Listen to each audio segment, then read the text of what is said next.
What's up, everybody? Welcome back to another day in Car Mechanic Simulator with me, the Virtual Mechanic, and we're on car number 3 of the 4 of the China DLC. Wonderful cars. This is the double cab pickup, or the Ute wannabe, as I feel like we should be calling it. It's the Yunbao Yilong, and it's a double cab pickup. It looks pretty cool. I must admit, I do quite like the look of this one. Probably my favourite from this DLC. It's available in all of the places, so if you do get it, you don't need to worry about where you're going to pick it up from. Did we get a good deal from the auction house? We did not. I bought it for 35,587 and could sell it for 582, sorry. Losing out on 4,005 credits before we begin, and we will not be taking this one on the drag strip today. As per French Toast request, we're going to be taking this one around the racetrack, trying to beat that Emden Jaeger. We'll get to that in just a second. The engine in this one is the V6 a double overhead cam at CHG engine with 302 factory horsepower. We will obviously be increasing that as much as we can, and I'll be honest, that engine looks pretty much all there. Do we have an ECU so we can get some extra tuning? I can't see it at the moment. Maybe not, which is a bit of a shame, so we're going to have to squeeze as much power as we can out of that beautiful engine in there. And yes, we are going to be going on the racetrack, trying to beat that VM edition Emden Jaeger with a 123.539 around the racetrack. Do you think we'll be able to do it today with the Ute wannabe? I'm not 100% convinced myself, but there we go. This is what we're going to be working on today. It's going to be a bit of fun. It's from the China DLC, and I know it's not everyone's cup of tea, but I like new cars, so I will continue building it, and I really enjoy this Ute wannabe double cab pickup thing. So let's get started.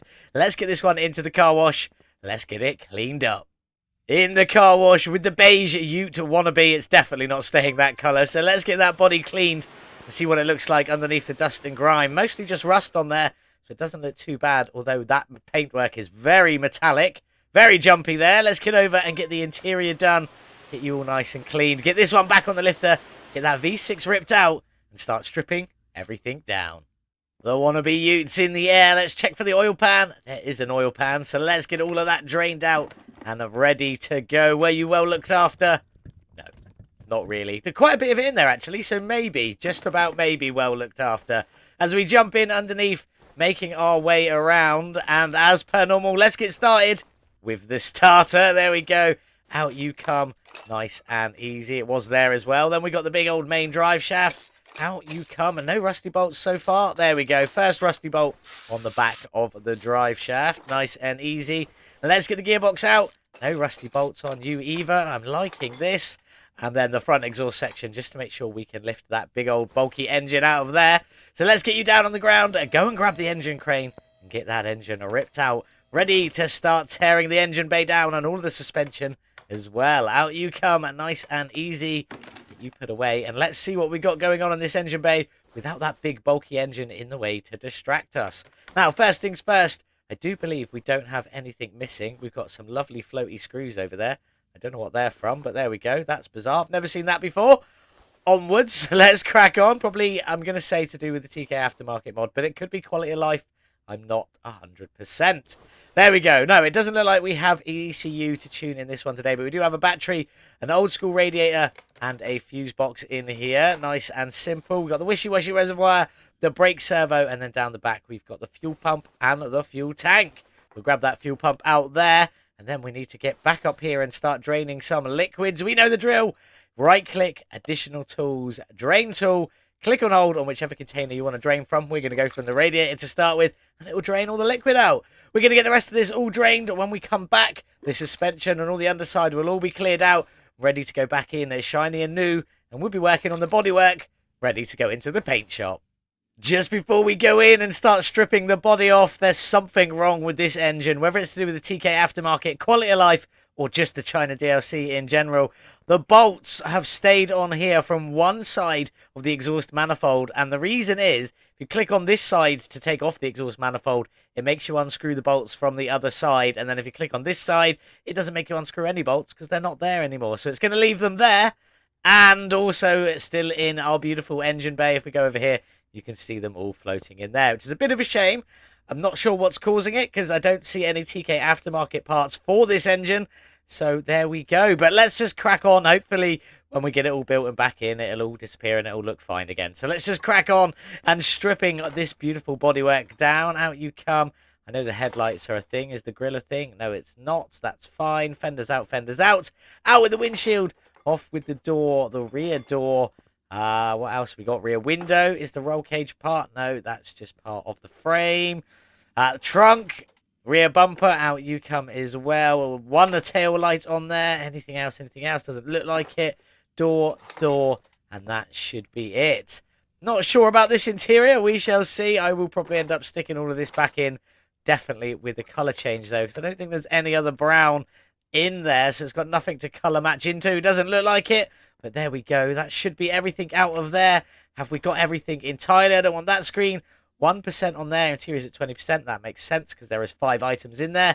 And have we got everything? I don't even know what button I want to click on. There we go. Nothing showing up on there. Frames at 42%. We bought the car for a little over 35,000. What do we reckon for this one today? I've got all of these totally wrong, so I'm going to go higher. I'm going to go 2,000. Bang on 2,000 for the Yunbao Yilong. Finally, I got one right. So let's jump in, take a look. And this is the body shop items. There are no alternative items or anything like that for this one. Everything is just like for like. Nice and easily laid out in there for you to reassemble as you desire. So that's what we're going to do. We're going to repair what we can repair, buy what we have to buy, get this one all back together, then into the paint shop. Let's get the Ute wannabe all back together then, ready to go into the paint shop. And let's just get going. On with the fenders. We had to buy a new hood because we didn't have one of them. Obviously new headlights because they can't be repaired for most vehicles. Front bumper, we kept that one as it was.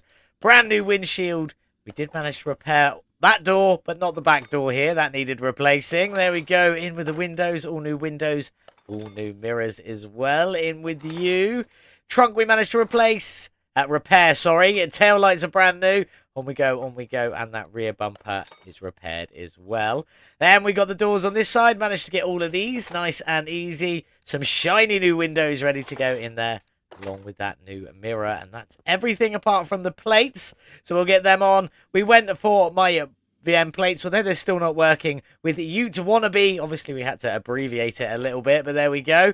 Doesn't matter because it's still not showing up. I don't know what's going on with it. I don't know why they're broken, and I'm very disappointed. I used to love my plates with the white text, but I might have to stop using them until it gets fixed. I don't know when that'll be, if ever. But there we go. Let's crack on and get the interior back in. I kept the same bench. We are definitely going to change the colour of that bench later on. But I did swap the front seats to the two-tone leather A ones instead of just that brown one.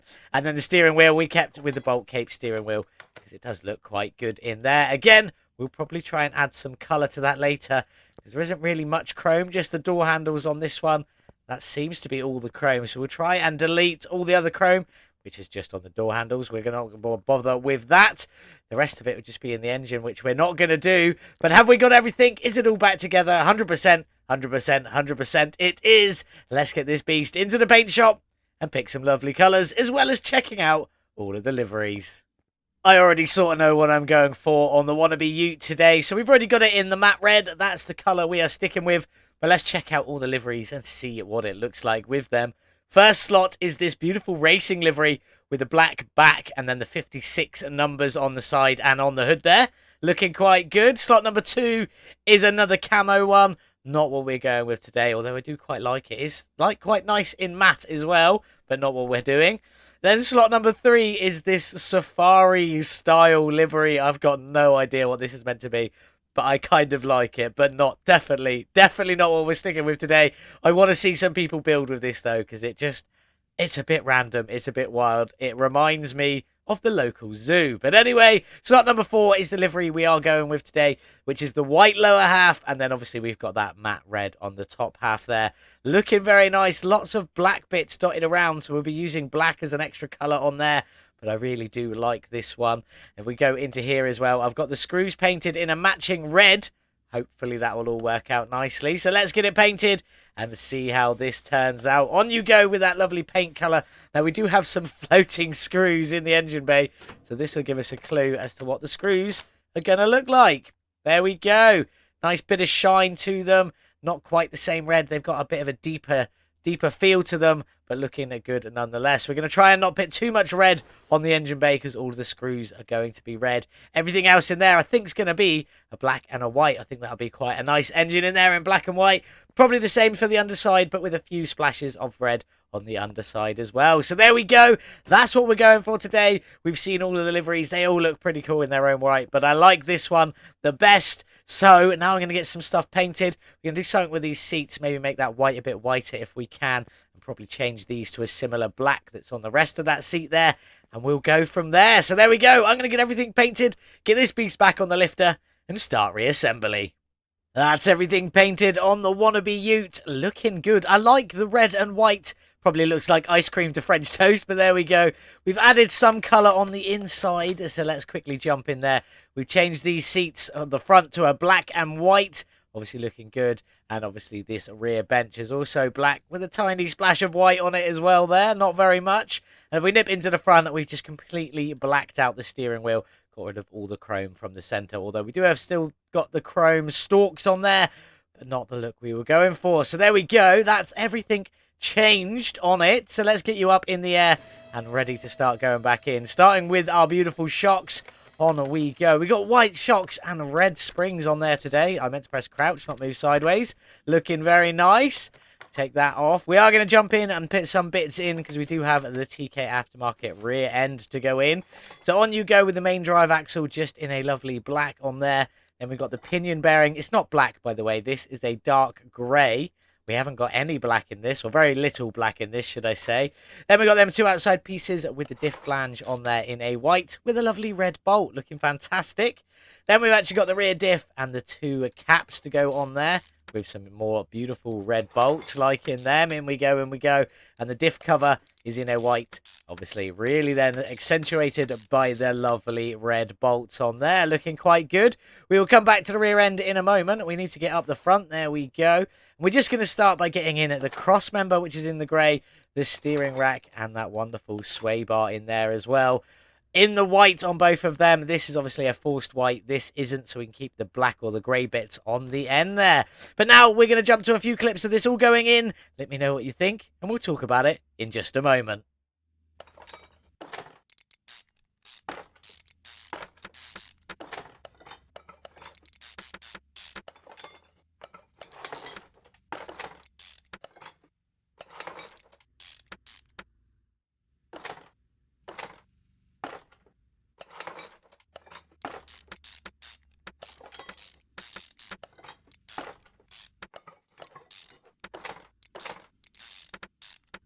Well, there she is, the first half all done, looking fantastic, mostly in this grey and white, obviously with all of the bolts in that lovely red, and then the brake caliper down the back here in the red. If we jump up the front, if I could get there we go.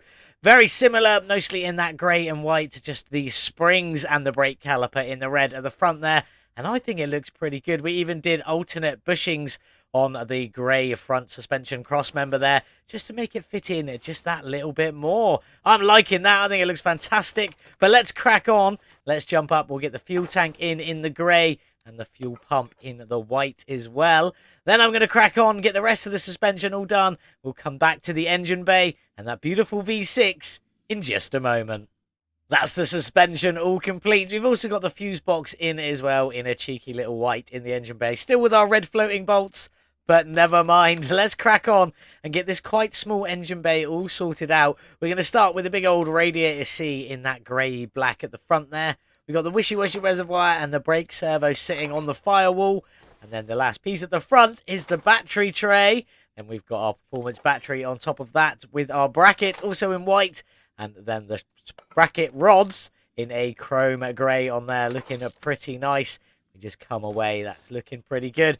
Still got our floating bolts. A lovely little added feature there, just so we could check the colour of the bolts. That's what that was for. That was intentional, I promise. It wasn't. I'm lying. But let's go and build that wonderful V6 engine ready to get dropped into there. There we go. The block itself is in a black and white. Looking quite good. Oil pan in a white. Then the heads are in a black and white. As you see, this end bit here is part of the head. Then we've got two camshafts on either side, so 4 in total. 4 camshaft bearings in total. I think they're all the same, the V6B. Yes, it does look like it all on there. Then you've got 6 spark plugs, 3 on either side.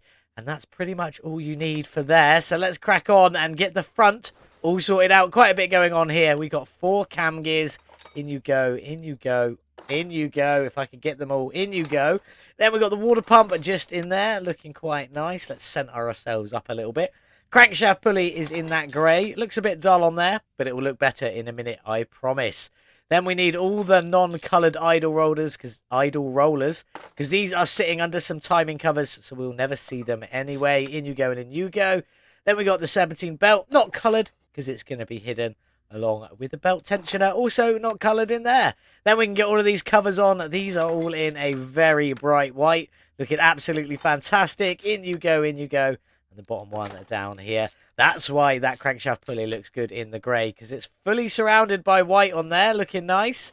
Then we've got a cheeky little arm down here, also in that white. We've got the idle roller on the white cover in the grey, and the idle roller on the white on the grey there, looking, well, that's actually steel black, but never mind, on the black, looking very good. Alternator is in that grey, on you go, and then the power steering pump is in a grey and white, with a few little splashes of red in there as well, just keeping up with that theme. I like that. I think it looks good.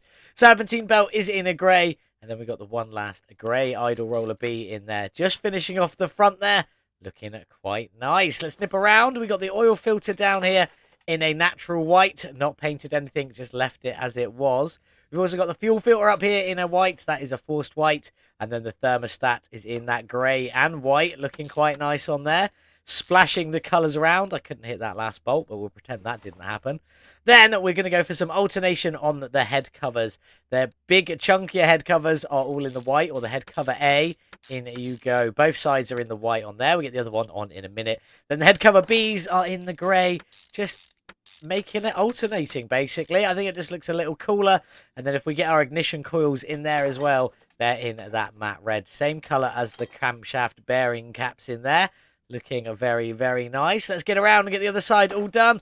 I'll get this all in. Be back in a second. There we go. That other side all up to the same place. Looking very nice. Let's jump in the middle. We got the intake manifold in here in the grey. I like that. And obviously all of these bolts are going to be red when it's in the car. We will see that in just a little while. Fuel rails in a red and a tiny splash of white. Not that you can see the white really on there, but it's still looking quite nice. And then this big old intake manifold says it's in red, but it's not. It's in white. It's just these little bits here are in the matching red, as we've got on the rest of the engine. All bolted up, in you go. And then we've got the last piece on the main part of the engine, the grey and white throttle, looking very, very nice. In you go. And then we've just got the exhaust manifolds. And I don't really want to do these because they're so broken, but there we go. Exhaust manifold V6B on the right-hand side. I'll put it on. And all the bolts are on the left-hand side. So we're going to go and screw all of them bolts up there. In you go. Nice and simple. And then we're going to put the other side on. And it's not going to ask me to screw anything up. It's just going to do it automatically. I think you heard that little machine gun fire in the background there. But once it's in, and it does all work. So there we go. Just a little bug. I've no idea where it comes from, because there's very little TK Aftermarket on this engine anyway, such as just like the idle rollers, really. So I'm not sure where that comes from. And Quality of Life mod, I'm sure, has never done that before. So I don't know where it's come from, but it is a thing that's just happened. So let's get this beautiful V6 dropped into our lovely wannabe ute. Over we go, and in you go there. Get the crane put away, and we will take a look and see how good it looks. Liking that bit of white sticking out over the top there. And if we go up in the air, you got little bits of red in the middle, lots of white, and lots of that black/grey in there. As we go around, all of the red bolts look absolutely fantastic. I am liking that. Let's get you up in the air, though, and let's get it finished off. We've got all of the exhaust, drive shaft, gearbox, and starter to go in. And let's get started with the gearbox. In you go. Black and white, red bolts. Absolutely fantastic. Love that one. Obviously, white bolts as we go around the gearbox. But the actual bolts connecting it in a red. The starter is in a white, but it's just the normal white, so it's not quite as bright as everything else. I didn't want the full thing to be white. Might have ruined it just a little bit. Then we've got the front exhaust sections. These are in the grey, same as the intake manifolds up there. Exhaust manifolds up there, should I say. Then we've got the cat delete pipe in the grey. We've got the resonator delete pipe in the grey. Then we've got the exhaust pipe in the grey. And the rear muffler also in that grey as well. And then we jump onto the drive shaft. And you can see that it is a modified one. It is the carbon one, but except we've taken all the carbon out of it. And it's just in a black and white. Thanks for the painting abilities of the Quality of Life mod. There we go. Let's take a little walk out as we always do. Oh, it's very black and white under there. Middle section's a bit plain. Then you get down to the end and more white. Looking very, very nice. I'm liking that. Let's get you back down on the ground truck or wannabe ute. We'll get all the liquids topped up. We'll get the windows tinted. Some beautiful wheels done. And get this truck outside in the sun. There we go. All finished with the ute wannabe. And, well, I really like it. I mean, I like this truck anyway. I like the style of it. A small double-cabbed pickup. Not a big fan of the double cab. Take this away. It's probably my perfect truck, in all honesty. Nice and small and nice and simple. It's kind of what I like about it. And the engine looks absolutely fantastic, especially with all the red bolts on the mostly white and black engine in there. But let's talk about the rims. I went for the rims 1 today. Just 1, not 1A like normal. That's 1A. This is just 1, although with the Quality of Life mod, you can still get that two-tone effect. Black on the outside of the rims, white on the middle with some lovely black bolts on there. The sizes, the fronts here are an 18-inch rim, 255 width, 30 profile, and they do also have ET of 20 just to stop the rim clipping in with that brake caliper. That's why they stick out from the truck just a little bit at the front there. Not too bad. And if we go all the way down to the back, very similar size, in fact, almost identical. Still an 18-inch rim with a 255 width and a 30 profile, but the rears have only got ET of 15 because they already stick out further than the fronts, and with ET of 20, they stuck out even further, and with ET of 10, sadly, it clips with the TK Aftermarket brakes, which is a bit of a shame, but there we go. I'm liking the look of it, liking the rear bench there in the black with a splash of white, and obviously the front seats with a black and a bit of white on there as well. As we jump inside, fully blacked out steering wheel, quite liking the interior. It just looks like an old school truck, and that's fantastic. Excellent work by Petrard Games, although most people don't like them because whenever they make DLCs, there's no new engines. I think that's the reason anyway, but I like it. I like this DLC. I like this truck. But let's get it started and see what this V6 sounds like. Wasn't expecting that on the tick over. Quite grumbly. It's got like a meaty burble to it. I'm liking that. Let's give it some gas. Almost got it's like a whine at the top end. Almost like a supercharger whine. It hasn't got a supercharger, but this should be pretty mean on the racetrack. So before that, let's get it onto the dyno, see what its horsepower is and what its drag rating will be. On the dyno with our wannabe ute ready to tear up the racetrack in just a little while. Before we do that, we've got to see how much power we squeezed out of this V6 engine. 302 factory horsepower is what it started with. How much have we added today? A gain of 253, 84%. Bearing in mind no carburetors and no ECU to tune on this one again. So that's actually not that bad. Bringing us up to 554 horsepower from this little ute thing.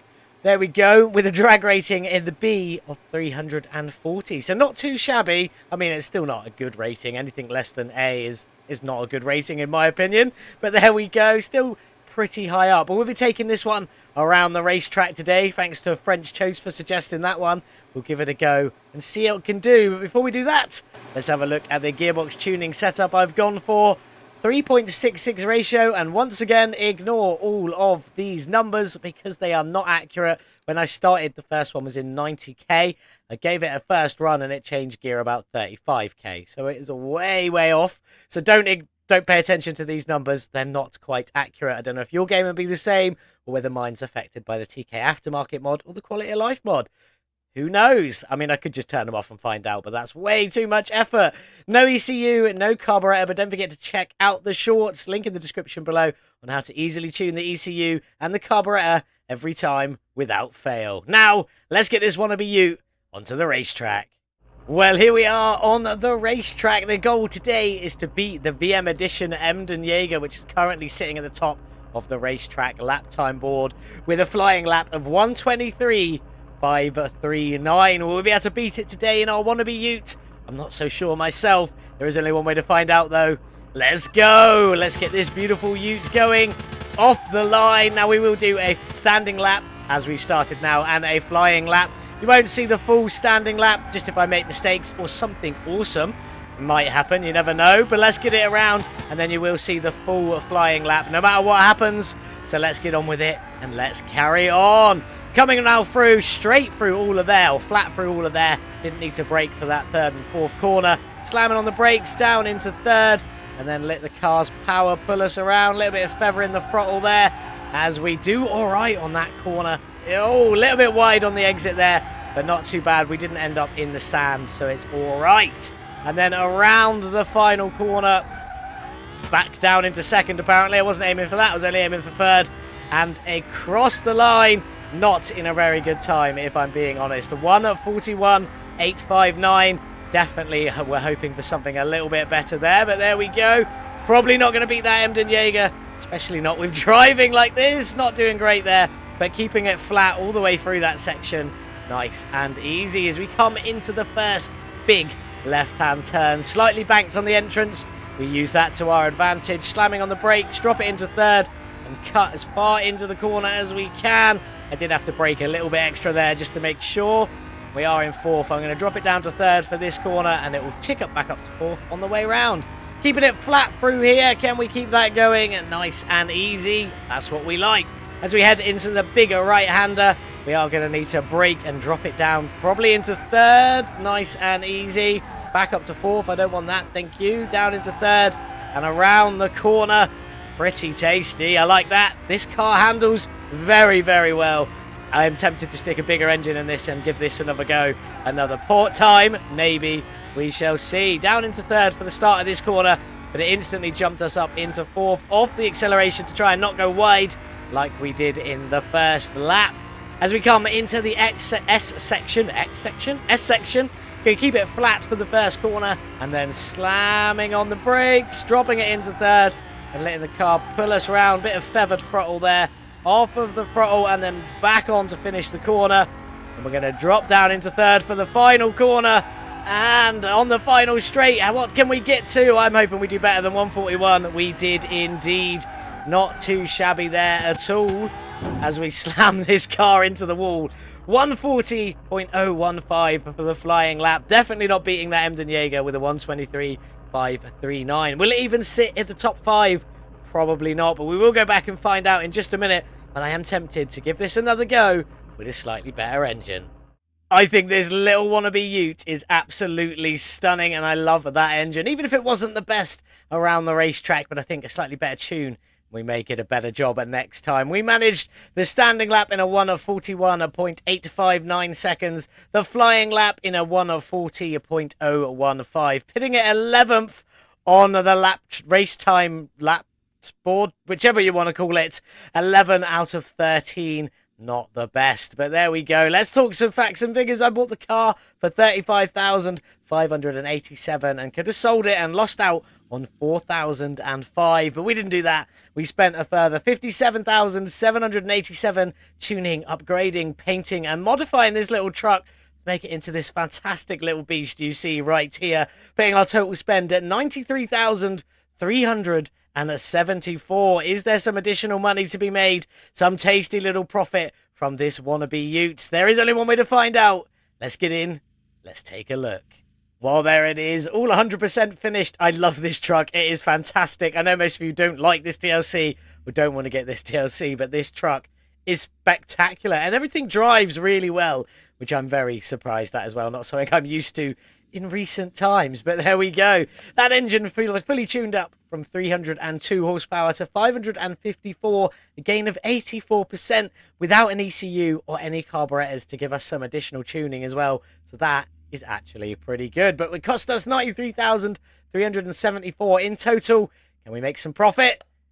Yes, we can. With a sale of $185,842, leaves us with $92,468 profit from this beautiful little wannabe ute. I absolutely love it. I'm definitely going to do another one of these in the near future.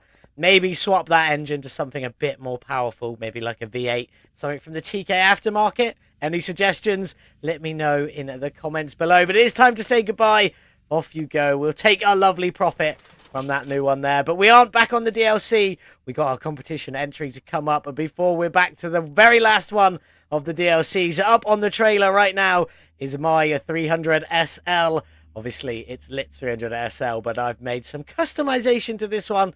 It isn't quite standard. There's a few bonus parts added on. We got these little rounded lights in there, which look pretty good. The rest of it you'll have to see as we build it, but it is looking pretty awesome. We'll jump in and see what it's called. This is the VM Voodoo is what we've gone for, and there's a very specific reason for that.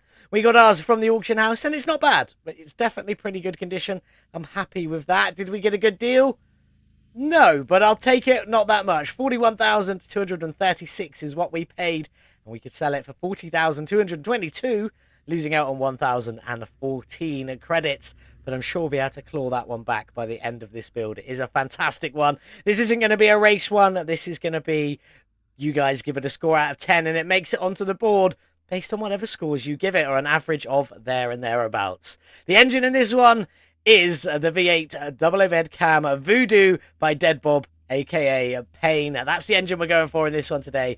432 factory horsepower. I haven't changed anything about it. It's as it comes standard. I've gone for a visual look on this Mercedes-Benz here today. So this is what we are going to be working on Wednesday. We're skipping the last DLC car, but we will be back to that one on Friday. So make sure you join us back here on Wednesday for our competition entry, 300 SL. I'm looking forward to it. It's going to be pretty epic. We are a little bit jumpy still. Don't quite know what's going on with this, but there we go. I'm liking that. What did you think of the Yunbao Yilong? I said it again. That's right. I definitely did that, rather than the Yuta wannabe. Let me know in the comments below what you think of it. I really like it personally. I know it's not everyone's cup of tea, but that's one of them things. Leave a cheeky little like if you did enjoy it. Don't forget to double check that you are subscribed by clicking that little subscribe button in the bottom corner, maybe even the notification bell as well, so you never miss out on a new video from me. Thank you so much for watching. Thank you for sticking around to the end. I very much do appreciate it. And as always, I'll see you in the next one. Goodbye. Like and subscribe for Virtual Mechanic.